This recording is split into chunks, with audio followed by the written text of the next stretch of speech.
건강한 미래를 만들어가는 대한민국 대표 바이오랩 OATC의 화장품 온라인 세미나에 참여해주신 여러분 환영합니다. 저는 이번 세미나의 사회를 맡게 된 이기용이라고 합니다. 오늘 이 자리는 날로 늘어가는 국내외 유통 화장품에 대한 여러분의 관심과 애정으로 마련된 자리라고 생각되는데요. 코로나로 인해 부득이 비대면으로 진행되는 점이 다소 아쉽지만 각 처에서 공간에 구애받지 않고 편하게 참관하실 수 있을 것으로 기대됩니다. 이번 세미나는 수입 화장품의 품질 관리와 유통 화장품 안전관리 기준, 식물 추출 원료의 피부공학 연구 소개, 제조 화장품 인증 방법 및 절차 등의 주제로 진행됩니다. 다양한 주제로 준비한 만큼 유익한 시간 되시길 바라며 먼저 로레알 코리아의 제품 품질 관리에 힘써 주시고 계신 이상훈 팀장님의 강의로 세미나 시작하겠습니다.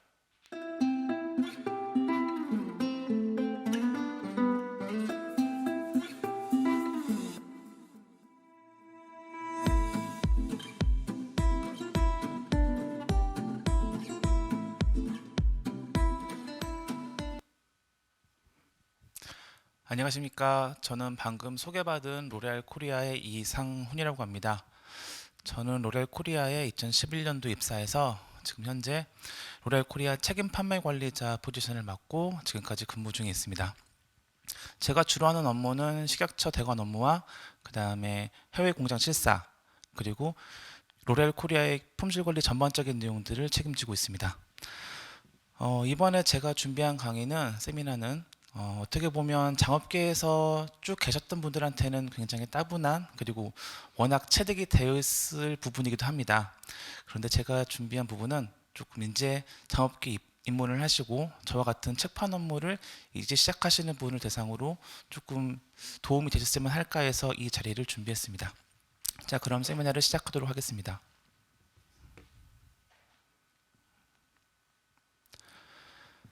네, 제가 준비한 자료의 일단 타이틀은 수입 화장품의 품질 관리 및 국내 유통 화장품 안전관리 기준이라는 주제로 내용을 준비를 했고요. 그 내용을 잠깐 말씀을 간략하게 드리면, 첫 번째는 화장품법의 개요, 다음 두 번째는 화장품의 정의 및 화장품 책임 판매업, 그리고 세 번째는 수입 화장품의 품질 관리, 그리고 마지막으로는 유통 화장품 안전관리 기준을 말씀드리고자 합니다. 일단 화장법의 개요는 모든 법이 항상 네 가지, 제일 처음에 법, 그 다음에 시행령, 그 다음 시행규칙, 그리고 각 부처 간에서의 고시, 이렇게 구성이 되어 있습니다. 네, 화장품법도 마찬가지입니다. 화장품법, 화장품법 시행령, 화장품법 시행규칙, 그리고 이 주관을 담당하는 곳은 한국식품의약품안전처이기 때문에 이 식약처에서 따로 만드는 행정규칙, 즉 고시로 되어 있고요. 그 다음에 가이드라인은 상위 고제법과는 약간 다르게 이 위 상위법들은 전부 다 어떻게 보면 업체들, 책임 판매업이나 제조업자들이 반드시 지켜야만 할 의무사항이지만, 가이드라인은 뭐 꼭 지키지 않는다, 처벌만 없을 뿐 그래도 되도록이면 준수를 해야 하는, 즉 고시가 이루어지기 이전에 안내를 주는 내용이라고 이해하시면 되겠습니다. 그 다음은 화장품의 정의, 이 부분은 어느 교육을 듣더라도 항상 처음에 서두에 나오는 부분인데요. 간략하게 잠깐 짚고 넘어가도록 하겠습니다. 첫 번째, 화장품이란 다 내용은 아시겠지만 인체를 청결 미화하여 매력을 더하고 용모를 밝게 변화시키거나 피부 모발의 건강을 유지 또는 증진하기 위하여 인체에 바르고 문지르거나 뿌리는 등 이와 유사한 방법으로 사용되는 물품이라고 정의되어 있고요. 제가 이 내용을 봤을 때에는 기능성 화장품에 대한 내용도 잠깐 포함되어 있지 않을까 생각이 듭니다. 그래서 그 다음에 카테고리는 기능성 화장품과 맞춤형 화장품, 그리고 천연과 유기농 화장품에 대해서 간략하게 말씀을 드리면, 기능성 화장품은 지금 제가 5개의 카테고리로 정의를 해놨습니다. 이게 법과 그 다음에 시행규칙에 나와 있는 그 기능성 화장품을 설명을 하지만 그 세부 카테고리가 좀 나눠져 있더라고요. 저는 5가지에 해당되는 것만 일단 추출해서 설명을 드리면, 일단 첫 번째는 피부의 미백에 도움을 주는 제품, 그 다음에 주름 개선, 세 번째는 보통 저희가 선크림, 자외선 차단제라고 설명을 하죠. 피부를 곱게 태워주거나 아니면은 자외선을 보호하는 제품. 그 다음에 모발의 색상 변화 제거 또는 영양 공급에 도움을 주는 제품. 아마 대부분 저희 로레알에서는 염색약이 여기에 해당될 것 같습니다. 근데 여기도 이제 기능성 화장품에서 염색약이라 하면 대부분 다 이제 일반 염색 뭐 살롱에 가서 진행하는 제품들을 얘기하는데, 가끔씩은 이제 일시 연모제라고 해서 그냥 잠깐 매니큐어 같이 칠했다가 이게 점점 빠져나가는 그런 제품도 있는데, 그거는 기능성 화장품이 아니라 일반 화장품으로 구분이 됩니다. 그 다음 다섯 번째는 피부나 모발의 기능 약화로 인한 건조함, 갈라짐, 빠짐, 각질화 등을 방지하거나 개선하는 데 도움을 주는 제품. 이렇게 다섯 개 카테고리로 기능성 화장품을 구분했고요. 그 다음은 최근에 이제 카테고리로 정해진 맞춤형 화장품이 있습니다. 뭐 맞춤형 화장품 시험도 있는 걸로 알고 있는데, 이거는 저희가 제품을 일정량 혼합하거나, 이때에도 이제 뭐 원료랑 원료는 아니겠죠. 원료랑 어떤 제품 또는 제품과 제품을 섞어서 판매를 하거나, 아니면 소분 판매, 원래 제품의 일부를 나눠서 판매하는 이런 내용에 대한 화장품을 따로 맞춤형 화장품이라고 정의를 하고 있습니다. 그 다음 천연과 유기농을 같이 설명을 드리면, 원료단에서 천연물질로부터 시작되는지 또는 유기농 원료로부터 시작되는지, 그리고 그 천연과 유기농의 원료의 함량이 얼마만큼 들어있는지, 이런 것들을 식약처에서는 고시화하여 내용을 공유하고 있습니다. 그 천연 화장품 및 유기농 화장품의 기준에 관한 규정, 여기에 맞는 화장품들을 천연 유기농 화장품으로 정의하고 있습니다. 그 다음 설명드릴 부분은 화장품 책임 판매업입니다. 화장품법 시행규칙을 보시게 되면 제조업자와 책임 판매업자를 구분하여 진행하고 있습니다. 제조업자는 말 그대로 제품을 공장에서 생산해서 출하하는 업체를 말씀을 드리고, 책임 판매업자는 그 출하된 제품들을 직접 고객까지 판매하는 그런 업을 책임 판매업이라고 부르고 있습니다.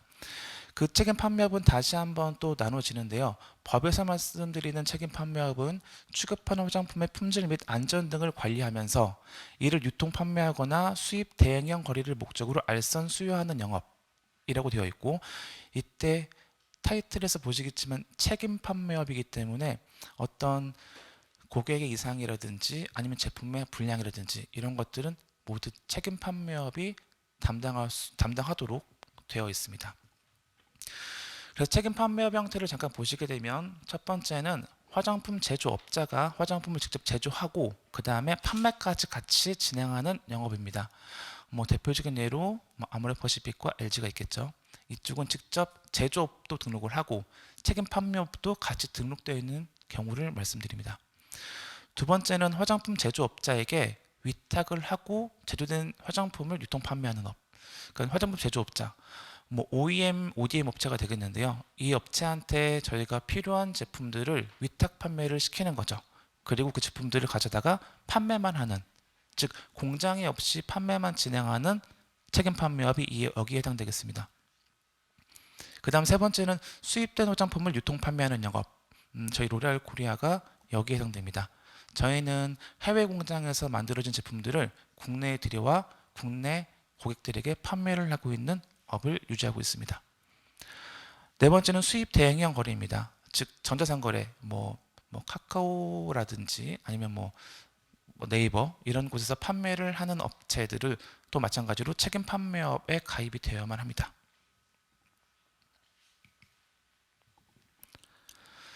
자, 그럼 지금 앞에서 말씀드렸던 총 4개의 책임 판매업자 형태는 있겠지만, 그 모든 책임 판매업자들은 전부 다 화장품 책임 판매업자 준수사항, 즉 화장품법 시행규칙 12조에 대한 내용들을 모두 준수해야만 합니다.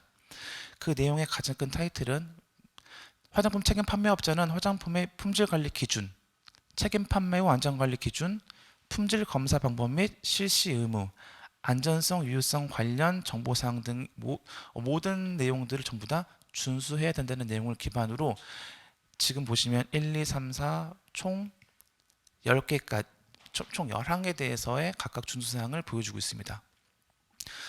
이쪽 법 내용은 항상 볼 때마다 참 따분하고 조금 힘들기는 하지만, 항상 이게 어떻게 바뀌는지를 항상 봐야 되는 그 부서의 특성이 있기 때문에 품질 관리를 하시는 분들에 대해서는 계속 시행 규칙이 어떻게 행정 예고가 됐다라는 거에 대해서 굉장히 민감하게 반응을 하실 걸로 알고 있습니다.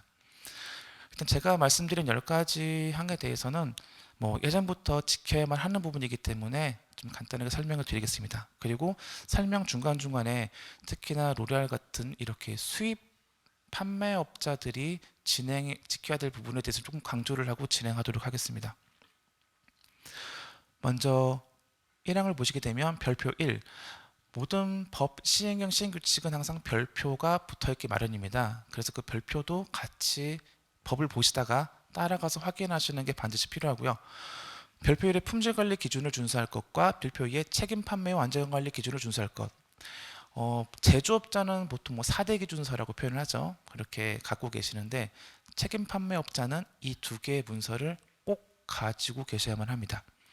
품질관리 기준, 즉 제품이 입고됐을 때 얼마만큼 안전하고 품질 관리를 잘 진행했는지에 대한 내용을 입고부터 출고 발효 전까지에 대한 내용들을 담고 있고요.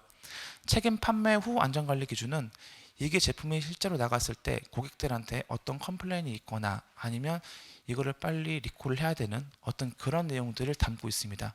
즉 이 두 개의 매뉴얼이 책임 판매업자한테는 가장 중요한 문서라고 할 수 있겠습니다. 그 다음에 제조업자로부터 받는 사망에 보시게 되면 제조업자로부터 받는 제품 표준서 및 품질관리 기록서를 보관할 것. 이거는 국내에서 이제 OEM, ODM 업체로부터 생산한 제품들을 판매할 때에는 즉 생산한 OEM, ODM 업체로부터 이런 제품 표준서랑 품질관리 기록서를 받을 수가 있습니다. 물론 이걸 받게 된다면 책임 판매업자는 OEM, ODM 업체를 관리 감독할 의무가 생깁니다. 그리고 네 번째 항에 보시게 되면 이제 로레알에서는 이 부분을 중점적으로 지키고 있고요. 수입 화장품에 대하여 다음의 사항을 적거나 또는 첨부한 수익관리 기록서를 작성 보관할 것. 저희는 보통 PIF라고 표현을 하고요. Product Information File이라고 표현을 하는데 이 가부터 자까지 모든 내용들을 전부 다 포괄하는 하나의 제품에 대해서는 모든 그 히스토리가 다 담겨져 있는 그러한 책자를 만들고 보관하고 있습니다.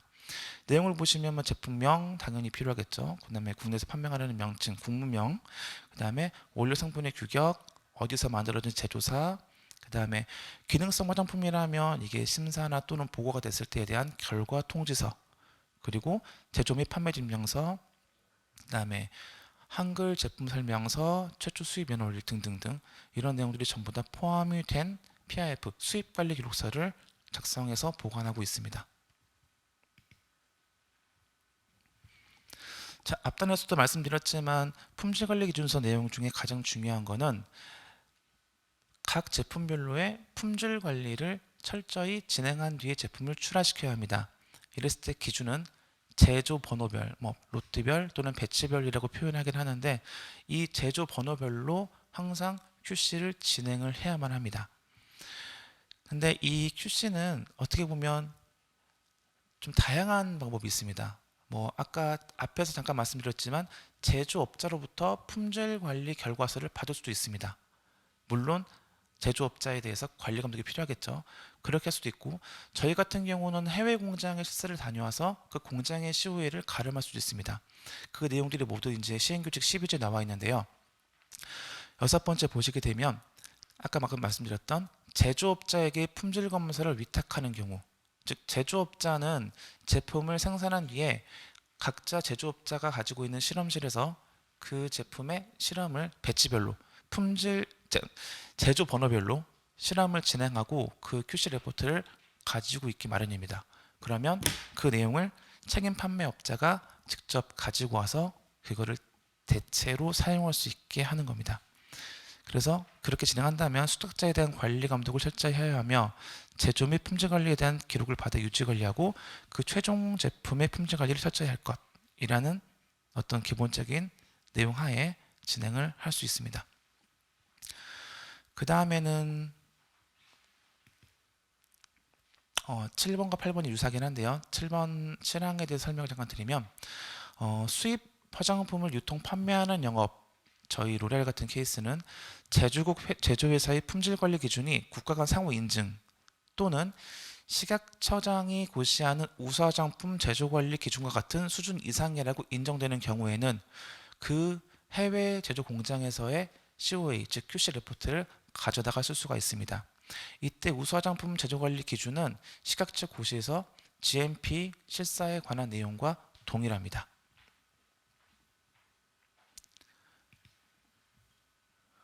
그래서 8항에 보시게 되면 아까 7항에 이어서인데요.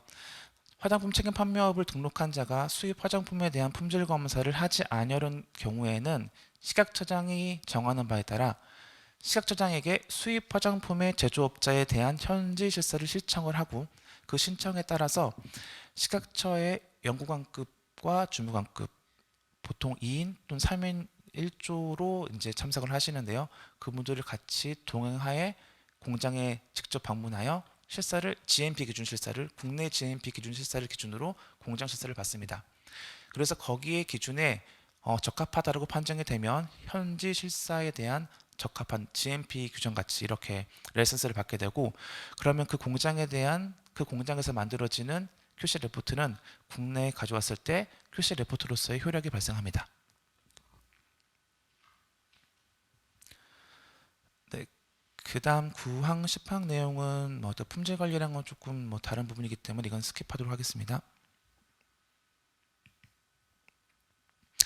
네, 그래서 그러면 저희 로레알 코리아에서는 그 앞에 말씀드렸던 12조를 바탕으로 어떻게 진행하고 있는지 거기에 대한 간략한 저희 현재 제가 진행하고 있는 내용을 간략하게 정리를 해봤는데 결국 내용은 똑같습니다. 결국은 퀄리티 컨트롤 스탠다드 매뉴얼이 필요하고요. 그 다음에 비질런스에 대한 내용이 필요합니다. 이건 아까 앞에 말씀드렸던 품질관리 기록서와 품질관리 기준서와 그 다음에 판매 완전관리 기준 이 두 내용을 담고 있고요. 거기에는 당연히 뭐 기준만 있으면 안 되겠죠. 거기에 따른 어떤 이상이 발생했을 때 레코드도 같이 첨부를 해서 보관을 하고 있습니다. 그리고 이런 기준서들은 제가 혼자 만들 수 있는 부분이 아니고 그 다음에 보통 업체들이 갖고 계시는 그 기준서를 보시게 되면 이 기준은 항상 개정이 필요합니다. 저희 로레알은 개정을 위해서 커미티를 만들었고 품질안전관리라는 커미티가 있고 그 커미티 내에서 합의하에 이 내용들을 개정하고 있습니다. 그 다음에 아까 앞에 말씀드렸던 그 수입관리 기록서 이거는 제가 아까 PI 프로가 잠깐 말씀드렸는데 프로덕트 인포메이션 파일이라고 해서 그 내용에 QC 레포트 전부 다 포함을 시키고요. 그 다음에 프로세서리티, 그 다음에 기능성 화장품일 때에는 어프로벌 시트, 그 다음에 EDI. 저희는 국내에서 생산해서 갖고 오는 제품이 아니라 해외에서 받아오기 때문에 저희는 이제 의수앱을 통해서 제품을 받고 표준 통관 예정 보고서라는 것을 발행받게 됩니다. 이런 것들은 모두 EDI 프로그램을 통해서 저희가 받고 있어서 EDI 내용을 잠깐 적어봤고요. 그다음 이런 것들이 하는 이유는 전부 다 추적성, 제품이 어디로 가고 이상했는지를 확인하기 위해서 이 PIF를 관리하고 계속 만들어내고 있습니다. 그다음에 QC 테스트 타입은 그래서 결국은 이제 지금 이 세미나를 주관한 OETC는 분석 대행 기관이지 않습니까? 저희도 이런 분석 대행 기관을 여러 개 이제 어떻게 보면 계약을 맺고 진행하고 있는데 외주를 주는 거죠. 저희 자체 내에서 테스트는 하기 어려운 상황이니 이런 제품들을 외주로 업체를 줘서 그쪽에서 QC 레포트를 만들어서 저희가 받고 PF에 포함해서 보관을 하고요. 다음 두 번째는 아까 말씀드렸던 외부 공장, 해외 공장에 실사를 다녀온 뒤에 그 쇼를 가름해서 진행을 하고 있습니다. 이 두 가지 타입의 QC 레포트는 로레알도 지금 진행하고 있는 상황입니다. 그래서 저희는 온사이트 인스펙션이라고 표현을 하는데 해외 실사를 진행을 하고 유럽엔 17개, 뭐 중국에 2개, US, 재팬 하나씩 이런 공장들을 매해 GMP와 동일합니다. GMP도 3년에 1회씩 갱신 실사가 있듯이 저희도 해외 공장을 3년에 1회씩 다시 방문해서 리밸리데이션, 재갱신을 다시 받고 있습니다.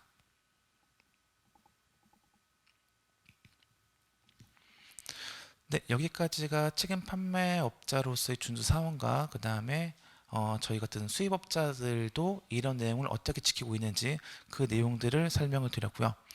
그 뒤로부터는 이제 유통 화장품 안전관리 기준입니다.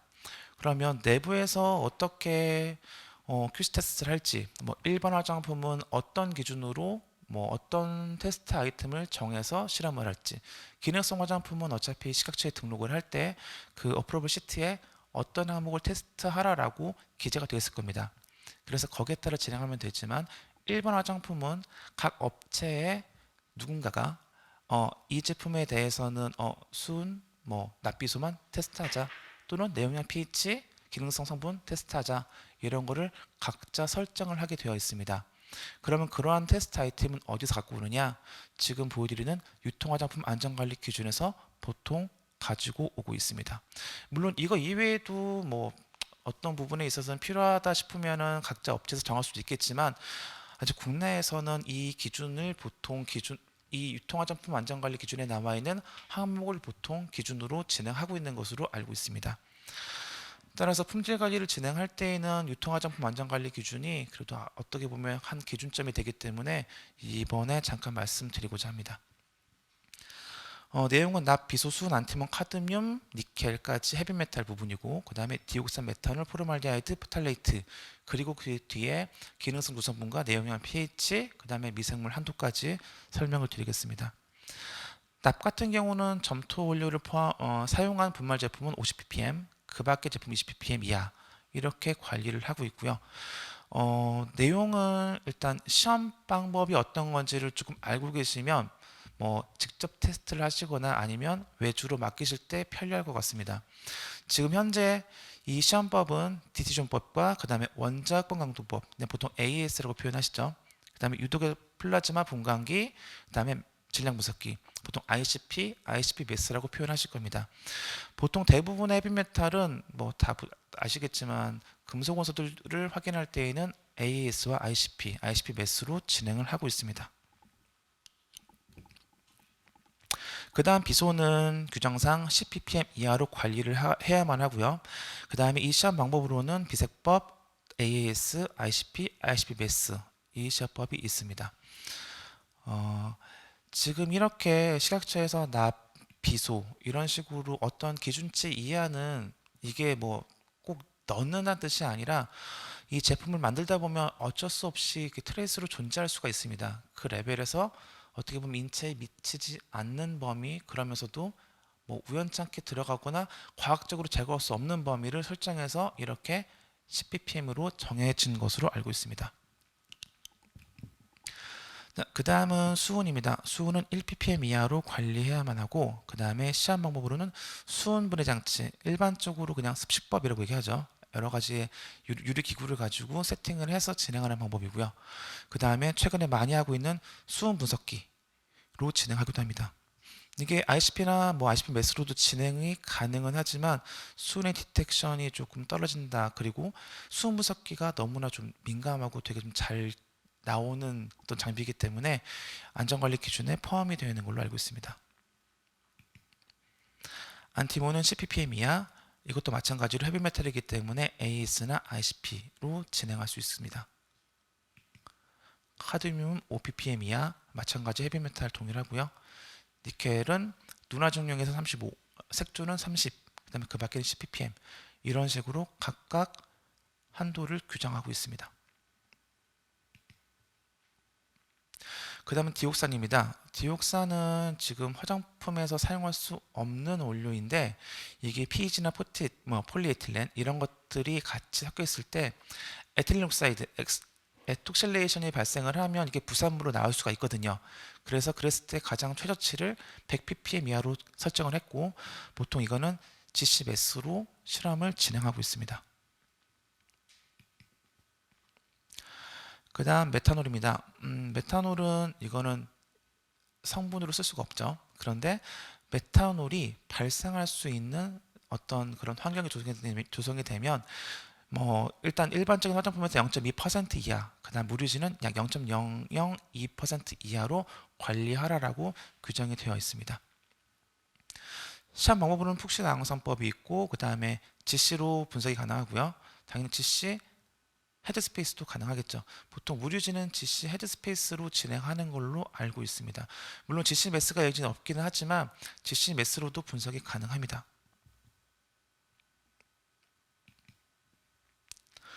그 다음은 포름알데하이드입니다. 포름알데하이드는 2000ppm 이하로 관리하라고 되어 있고요.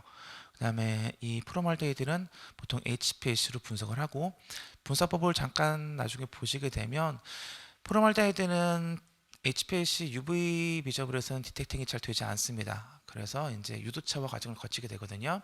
그래서 유도차와 과정을 거치는 시험법도 유통화장품 안전관리 기준 시험 방법에 잘 나와 있습니다. 그 다음 프탈레이트는 지금 총 3개의 프탈레이트에 한해서 총합으로서 100ppm 이하로 관리를 해야만 하고, 보통 프탈레이트는 플라스틱을 연하게 만드는 어떤 그런 원료에서 주로 많이 발생하는 걸로 알고 있습니다. 그래서 이게 좀 어떻게 보면 의도적으로 넣지 않았겠죠. 비의도적으로 일단 화장품 케이스라든지 이런 데서 용출될 수 있기 때문에 이 프탈레이트에 대해서는 약 100ppm 이하로 관리하라고 규정이 되어 있습니다. 그 다음은 미생물 한도입니다. 미생물 한도는 일단 총 호기성 생균수로 500개 이하, 그 다음에 무료지 같은 경우는 100개 이하, 기타는 1000개 이하로 이렇게 관리하도록 되어 있습니다. 근데 그 중에서도 이제 특정 세균도 확인을 할 필요성이 있겠죠. 그래서 정해놓은 게 대장균과 녹농균, 그 다음에 황색 포도상 규균에 대해서는 불검출대함을 합니다. 보통 생균수 콜로니가 발생을 하면 그 콜로니가 이게 이 세 개, 즉 특정 생균이 맞는지 다시 한번 스크리닝을 하는 작업을 하고 있는 걸로 알고 있습니다. 아니면 처음부터 이제 선택 배지를 이용해서 특정 세균을 찾아낼 수도 있겠죠. 그 다음은 내용량입니다. 내용량은 아무래도 소비자들이 조금 아무래도 구매를 했을 때 양이 적다라면 당연히 컴플레인이 오겠죠. 그래서 이 양들을 어떻게 측정을 하느냐, 제품 3개를 가지고 시험을 했을 때 그 평균값이 제가 그 1차 패키지 포함 표기되어 있는 1차 또는 2차 패키지 포함 표기되어 있는 그 전체 내용량에서의 97% 이상이 유지가 되어야만 합니다. 근데 3개를 가지고 실험을 했을 때 이 함량값이 퍼센테이지가 97이 넘지 않았을 때에는 추가 6개 제품을 다시 실험하여 총 이전에 쟀던 3개와 추가 6개를 합친 총 9개 제품에 대해서의 평균값을 구하도록 되어 있습니다. 그랬을 때 97% 이상이면 적합이라고 판정할 수 있습니다. pH는 아무래도 제품의 변화가 있을 때 가장 빨리 캐치할 수 있는 가장 간단한 방법인 것으로 알고 있습니다. 일반 화장품은 보통 3에서 9 레인지 안에서 벗어나지 않도록 규정이 되어 있고, 기능성 화장품은 아마 그 허가서를 보시게 되면 아시겠지만 pH 범위가 거기에 기재가 되어 있습니다. 보통 어떤 값에 6이면 6, 7이면 7에 대해서 플러스 마이너스 1 값을 가지고 있는 것으로 알고 있습니다. 그 다음 기능성 화장품의 주 원료 함량입니다. 이거는 기능성 화장품 엔타이린 크림이면 아데노신 이런 식으로, 선블록이면 티타늄 다이옥사이드 이런 성분들이 다 전부 다 고시가 되어 있는 함량이 있습니다. 근데 제품에서의 배합 함량도 고시에서 나와 있는 어떤 그 보존제라든지 그다음에 선블록에 대한 성분들에 대한 그 함량 리미트도 있겠지만 제품 자체 내에서 내가 넣은 양에 대해서는 항상 90% 이상이 유지가 되어야만 합니다. 아데노신 0.04% 제품도 있겠지만 0.1%짜리 제품도 있거든요. 그랬을 땐 0.1% 기준 잡았을 때 90% 이하가 되지 않도록 유지 관리해야만 합니다. 네, 이상으로 제가 준비한 자료는 여기까지고요. 네, 귀한 시간 내주셔서 감사합니다. 이상입니다.